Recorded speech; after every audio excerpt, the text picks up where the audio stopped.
And welcome back to episode number 30 of Subby's Weather Talk podcast. We are completing our series of podcasts highlighting our area storm chasers. Now, today we have our final one. We have Matt Jones. He is with 417 Storm Chasers based out of Springfield, Missouri. Welcome to the show, Matt. Yeah, thanks for having me. Absolutely, absolutely. Well, I I want to tell everybody that's out there how you and I met because I'm not sure if you really knew maybe the background and how we met. So, both Matt and I we attended the Storm Chaser Summit over on the Kansas side back in February, and I kept seeing him walk by me, and I see 417. You're always looking at people's hats or their shirts and see who they are. And I said, 417. I wonder if that's here in Missouri. Because, you got to keep in mind, we had storm chasers coming in from all across the country and overseas, actually. That was Yeah. coming to the summit. And finally, I met eye contact with them, went over and kind of explained to him who I am. I said, "Now you from Missouri, right?" He goes, "Yeah, I sure am, down in the Springfield area." And I said, "Man, we've got to talk because I have envisioned over probably the last 2 or 3 years how cool it would be to begin networking out with storm chasers, other meteorologists in the area, and I was so excited. And of course, I had one of our other storm chasers, Jeff Smith, out of Northeast Kansas. He was there with me, and I mean, we all got like giddy and like little school kids, Yeah. It's just like, oh man, we got some fun things planned up. And Yeah. but I've had Jeff Smith here on our podcast, and we've also had we had Team Havoc. They're our fresh pups to the Yeah. crew, and they've been a lot of fun. Just helping them along. They've been doing such a great job, and of course they're investing money that is taken away from their families. You and I both know how costly being a storm Yeah. chaser is out there, and that's just a little plug right down here at the bottom of your screen, guys. You see 417 Storm Chasers Venmo going across the screen there. So if you want to donate to 417 Chasers, I'm sure Matt has a It's very special much spot to appreciated. put some of that cash in. Yeah, We'll talk a for little bit sure. about more of our projects here in just a little bit. And of course, we had Nader Boys. They're right here in West Central Missouri. And so, very, very excited about what we have kind of planned up for the future. But I'm going to ask you the same question as what I did the other storm chasers that we've had here on the podcast. And I told my story how it started very, very young, in which my mom pretty much threw me into the basement, put me underneath the workbench when we had a tornado warning up in Ruskin Heights in Kansas City. And ever since then, I remember the song that was playing, Matt. It was Waylon Jennings, Lukenbach, Texas, was playing on Hmm. 61 Country, which was an ancient country station up here in Kansas City. But I kind of want to hear your story. Was it early on, or did you maybe pick up the passion for the weather Nah. maybe later on in life? No, it's been my whole life. It started right there in central Missouri. We lived in Warsaw. It was about 1993. We had a tornado warning, and we just had a crawl space, and it was the wind was going crazy. We're outside the house, and it scared me. And then I just started learning after that. I just ate up with it. If it was stormy, I was glued. See what Ted Keller had to say, or like Greg Forbes when he was at the Weather Channel. It was like had to see if it was a Torcon 2, we were good, but if Greg Forbes was like it's bad, it's really bad. And then as time went on, I always wanted to go to that was my goal is to go to OU to do meteorology, but you know, life didn't work out that way. And so I've just kind of it's just always been who I am. So You know But yeah, what that's is my start. what is so cool is you mentioned Dr. Forbes, and I posted something. It's been probably 2 months ago, but somebody actually had a clip. It was like a throwback to the late 80s where Weather Center first come on, and you'd have that little chime music, your local forecast. Mm-hmm. And then Dr. Forbes will come on, and that's when Torcon became, so Yep. prevalent and so popular at that time. They still use Torcon level today, which is actually pretty cool. Mm-hmm. But yeah, Weather Channel, man, that was it changed a little bit over the years. Did. I see that with a lot of channels. I can even go back to even ESPN had changed through Yeah. the years. Of course, I'm a big sports fanatic, and they've kind of catered that more to.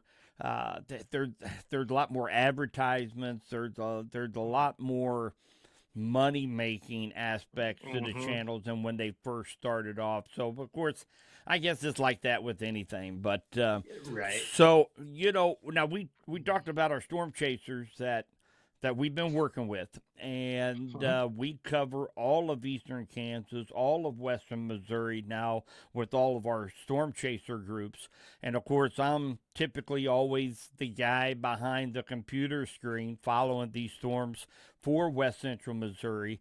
We've had a fairly active storm season so far, and of course, I'm still recovering from our tornadoes that hit here in west central Missouri on the 19th of May. I think we're kind of there's a lot of work to do. There's still people Yeah. that have a lot of work to do on their houses, a lot of yards to be cleaned up. Insurance, from what I've talked to several of them, hadn't even been out yet to adjust their house. So I'm not saying we're done with that, but the last 2 weeks we've been trying to get resources as part of as our emergency manager group, trying to get these guys food, water, shelter, tarps, you name it. We've been trying to get resources out there. Man, it's been very taxing, I think, on both me and the director of emergency management here.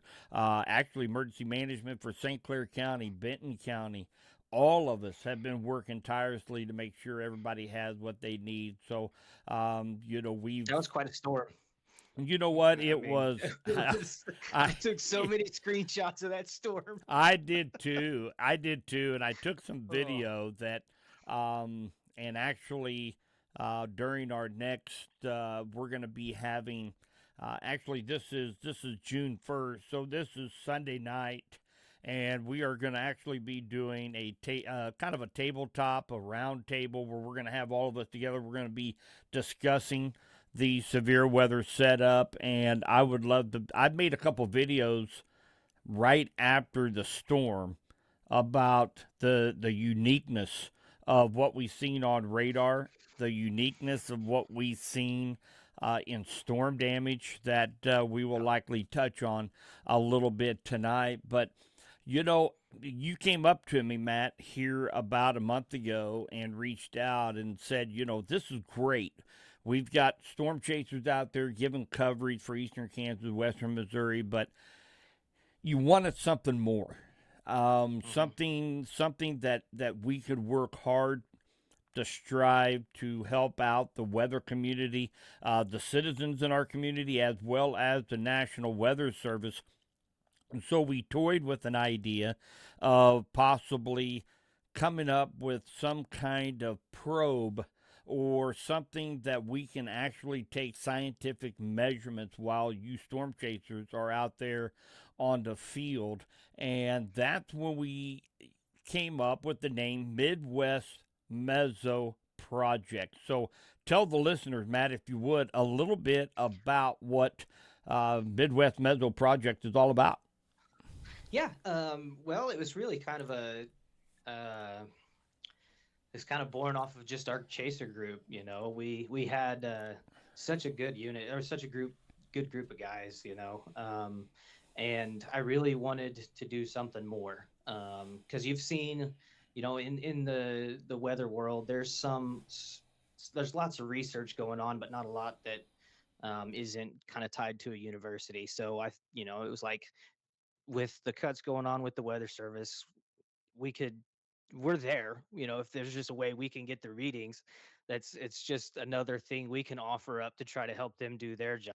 Is they need all the help they can get, and so yeah, we started working on some different probe designs to get stuff to be able to do all atmospheric readings, as well as getting video footage, so we don't necessarily have to we can put them in the strongest part of the storm, but maybe not necessarily have to sit in it, so we can get out ahead of it, get a probe in the way, and then get to a little bit safe spot. But we can, and then my goal still is when we can get a group, is be able to have probes at different parts of the storm, so you can literally get a 360 picture of the storm. But yeah, that's really what my thought with Midwest Meso Project is just really kind of the more the research arm of our chasing expeditions. So Absolutely, and we've worked on that here over the last couple 3 weeks, and what Matt is and I both are talking about as far as, well, what are you going to be taking measurements of? What are these probes are going to do? Obviously what Matt touched on is going to be taking video pictures of the storm as it moves toward the camera, and as well taking measurements such as barometric pressure, temperature change, wind speed direction. There's so many factors that go into why or why not a storm does a particular, behaves a certain way, and it's fascinating the pressure drops in systems, the dew point, especially when you're chasing on a dry line and it's warm, muggy. You got dew points in the 70s. It feels like you're chasing at the equator, and then in a snap of a finger, all of a sudden you get this nice, cool, dry breeze coming from the northwest, and in just a snap of a finger, it's amazing to see some of that kind of information. And actually, we're right on track to having each one of our storm chaser groups with a probe to be able to take these kind of readings, to be able to get these to the National Weather Service. We're going to log it ourselves as well, and be able to share with the weather community what our group is doing. Because you know as well as I do, Matt, and we talked about this I don't know how many times, and I didn't take an extra blood pressure pill before I got on here, so we're going to have to keep this short. But yeah. the federal government has cut funding in 2024 for the National Weather Service. They cut it again in for 2025, another 25%. The National Weather Service and NOAA had to cut several of their research programs that they actually were right smack dab in the middle of gaining some huge insight on storms and climate data, and they've had to axe them. So, this is a way that we can kind of give back to get that information to these guys, where they can just keep it in their back pocket. Whenever funding becomes available again, maybe they can sit there and pull this out and be able to utilize between radar shots, time, and what we're seeing at that time. They can piece all that together. Men a lot smarter than us can actually piece that together and be able to come up with a thesis on why weather acts the way that it does. And our overall goal is to be able to provide more advanced warning times for people in our community, to give them that extra 2, 3, 4, 5 minutes to be able to get into a secure location ahead of these storms. So very, very exciting stuff. I know I'm excited. I did drive around with one of our storm chasers. I believe this was on Saturday, helping him get his feet up and going, and that's all he talked about. Of course, I'm not going to mention no names, Andy, but Yeah. he was just all fired up over this. So It it it it, it was. Sorry. No, it was great that first time chasing with him. Like I remember being a brand new chaser, and we chased our day, and we got to the end, and he's like, "I think we probably should have turned right instead of left." And I'm like, "Those are lessons you can't. Those are ones you just you spend an hour going 90 to nothing trying to catch up to a storm, and it was I love what we have, man. Sorry, Oh yeah, no, you're good gonna. stuff. I mean, it's tough, man. We get Yeah, talking about our passions. I expect us to probably overlap a lot through this, only because we're just so passionate about it. And of course, I love the storm chase myself. Here over the last 4 or 5 years, I've kind of made it. I don't want to say I sacrificed. I don't, because I do enjoy sitting back and seeing how weather relates at all levels of the atmosphere, and I can do that here on my computer while I live stream, keep people up to date on the warnings and watches, advisories in the area. But man, over the last 2 years, Matt, it's been incredible the amount of people. It's very humbling, but the amount of people that have said the only way I knew that we had to take cover, Subby, was because of you. And yeah, it is humbling, but it's scary. It's very it is. scary for me because Hmm. we could talk another hour on the number of pictures and stories that I got with our last event. Matt, I'll share with you a story of a lady that sent me a message. She put it on Subby's Weather Talk as well. She sits in a brown chair in her living room and she watches TV. She was watching my stream on her TV. I kind of mentioned I believe this storm was heading up toward the Tightwad, Racket area here in Henry and Benton counties, and that if you're in this area, you need to go ahead and take your tornado precautions. And she did. She grabbed her belongings and she went down into her safe spot. And then moments later, of course, the storm hit, and what looked to be a broken 2x4 went through the wall of her house and was in that brown chair at the time. Yeah, Just it's absolutely. I crazy. mean, my jaw dropped when I looked at that, Matt. And so it's scary and it's sad at the same time that it takes, little old guy here in Clinton on social media to warn people that there are storms heading their direction.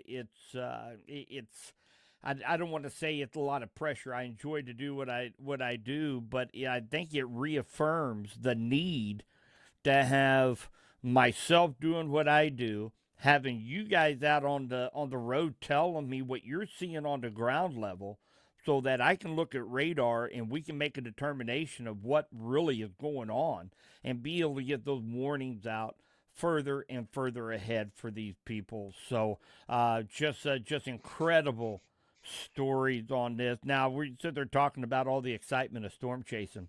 Now I know it's exciting. And what I always like to tell people, you storm chasers out there, you guys are going toward things that most people are taking cover for or running away from. Now, of course, you're a family guy. Let me, Yeah. what does your family, what does your wife, what do they think of you being a storm chaser? Uh, they love it. I mean, they're totally supportive. I always joke that my wife is my number one sponsor because so. But my middle daughter, she's gone out chasing with me. We chased a couple little severe thunderstorms last year. But they like it. I mean, because my chase vehicle is my daily driver, so it's decked out all the time. And my daughter, Dad, you gonna pick me up from school? Like, yeah.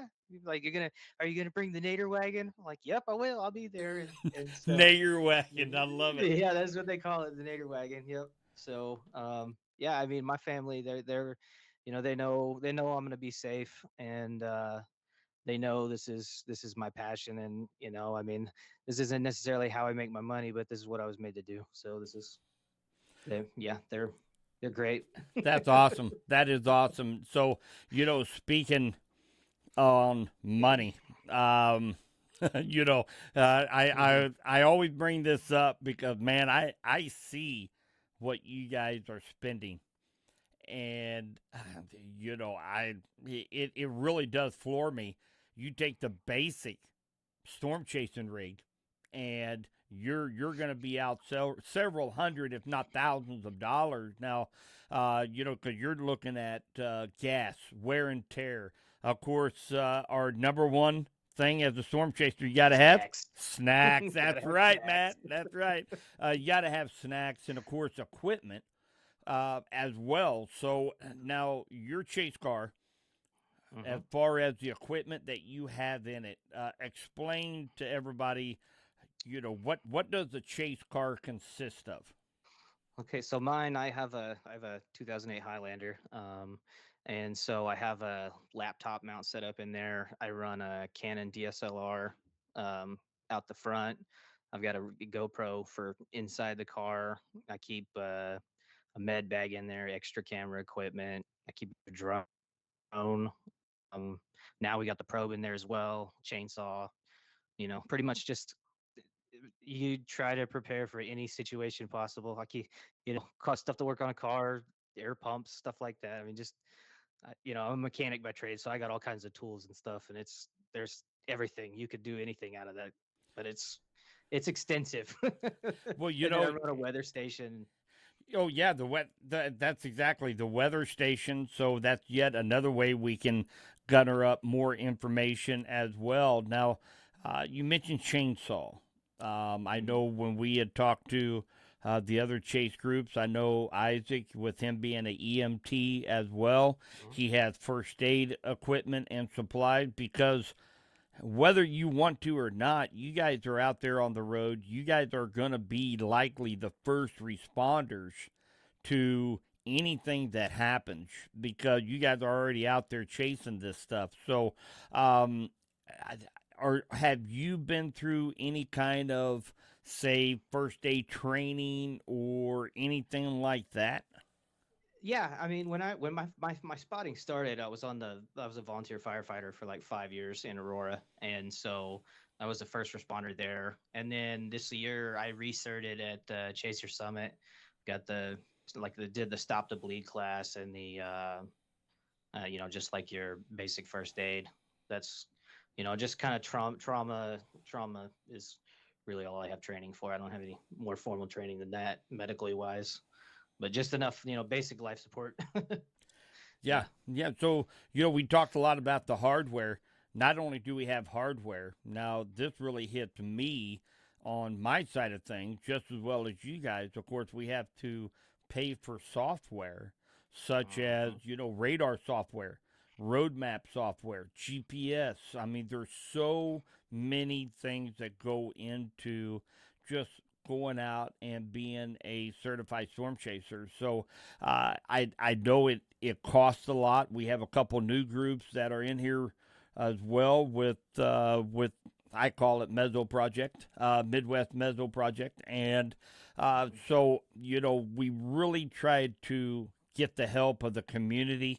I've been so fortunate at Subby's Weather Talk. Our group has we've blossomed over the last couple 3 years, and they I think they see, just like we talked about earlier, they see that need of having a guy being able to be on social media where they know if there's going to be severe storms around, they can turn to Subby's Weather Talk, and they have supported me in my endeavor over the last few years, and you guys need to be supported by your communities as well. And if anybody is listening that might want to help offset any of these costs, or maybe just want to buy you a cup of coffee when you're out there for 12, 15, 18 hours on the road, Matt, where can they go to help you?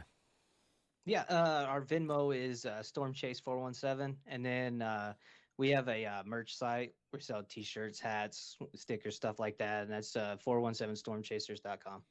Awesome. So, you know, that's something that I started doing as well, is getting merch out there to people so they have an opportunity to buy a Subby's Weather Talk shirt, or you know, go to you 417 storm chasers, and I think it, I had mixed feelings about doing merch before. I had a lot of people come up and said, "Man, you ought to have a hat or a shirt or something that people can buy to help fundraise." And it's just like, I I I don't want to be one of those guys, and I don't want to know if you want to call it, "Hey, can you give me some money?" or Right. if I don't want that. But the more I got thinking about it, and the more people that I talked about it, the more we get our label out in front of people, and they say 417 Storm Chasers. They're on YouTube, and go to YouTube and go and follow our pages. Mm-hmm. The more people we're going to reach with these warnings, watches, advisories to help protect them and inform them on what's going on. So at that point in time, I thought, let's do this. Let's do this, and it's been fantastic.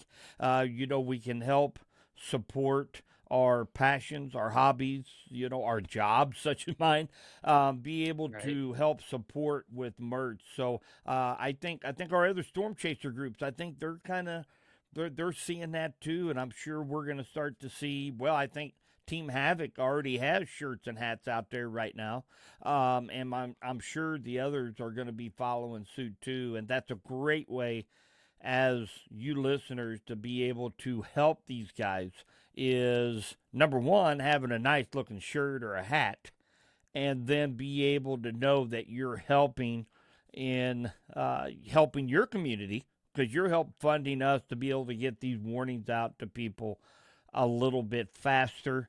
And that's I keep saying that, and it's like our National Weather Service is at fault here.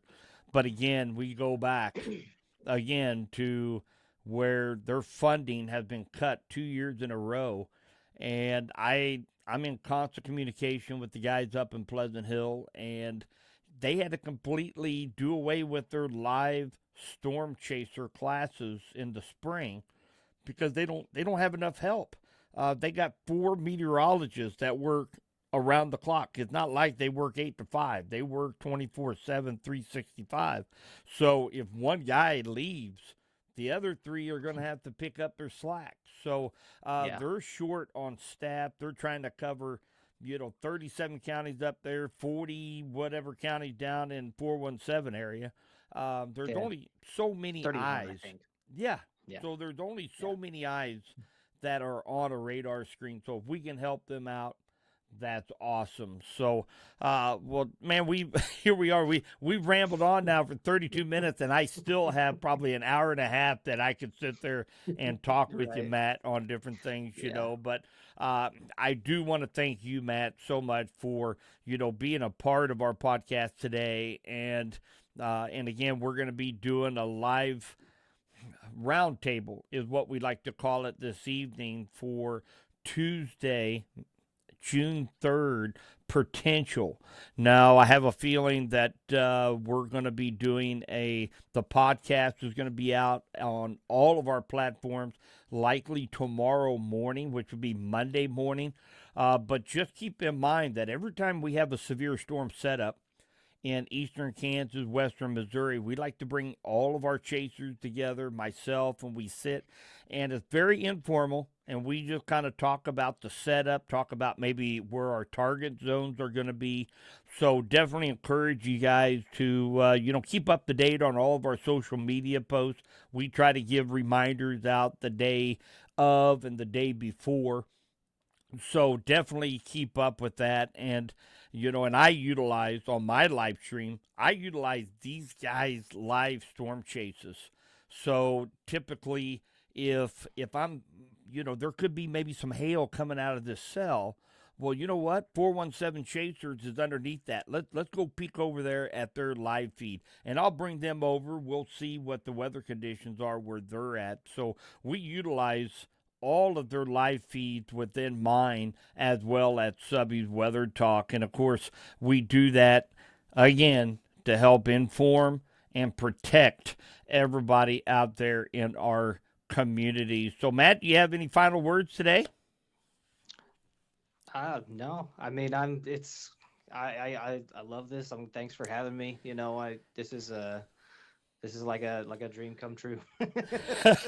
Well, listen, if Good stuff. anybody, we can be able to find our video podcast on Subby's Weather Talk, and of course you can on YouTube, and of course you can also find that at, I believe it is Midwest Mezzo.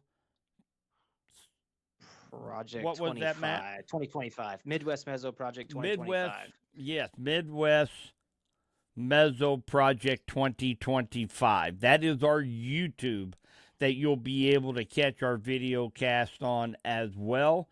And then, of course, you can go to communityfirstpodcast.com. You can go to iHeartRadio, and you can go to subbysweathertalk.com to catch our podcast. So maybe you just got in, part of it, didn't have time to watch the video cast on your way to work. Throw it on. Listen to our podcast. We now that we've talked to all of our storm chasers, my goal is to. I had approached the National Weather Service out of Pleasant Hill, and hopefully be able to have one of their meteorologists on here in the next week to 10 days to talk about the budget cuts and how it's affecting the local National Weather Service office. So that I am very much looking forward to, and I'll go to bat for those guys, man. They work long hours. They do a great job.